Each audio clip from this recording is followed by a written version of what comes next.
gigas y gigas de videos guardados, de fotos editadas, de conceptos, ideas de guiones. Tengo pinceles, pinturas, tintas sin usar, simplemente porque me da miedo hacer algo que no valga la pena, que no vaya a agradar o gustar.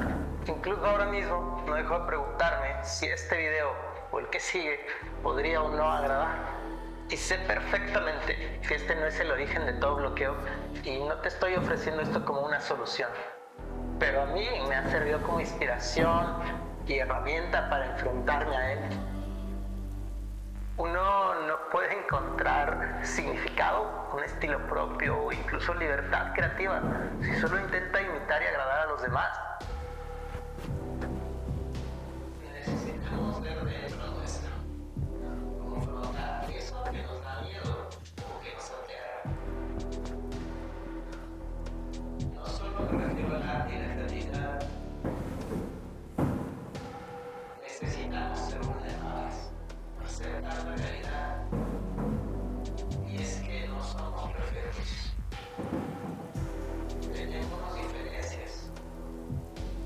Y eso mismo es por lo que necesitamos creativos y artistas que no se dejen encasillar en una sola forma de ver el mundo.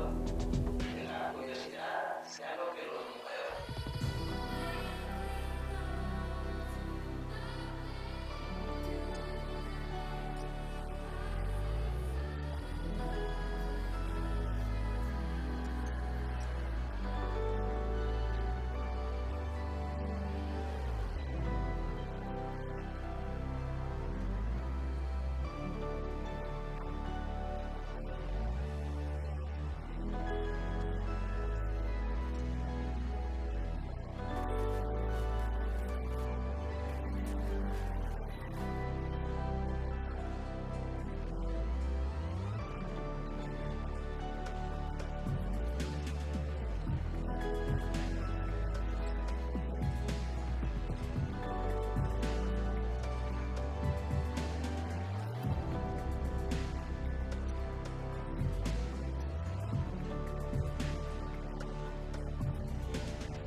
Creo que tú también deberías de hacerlo.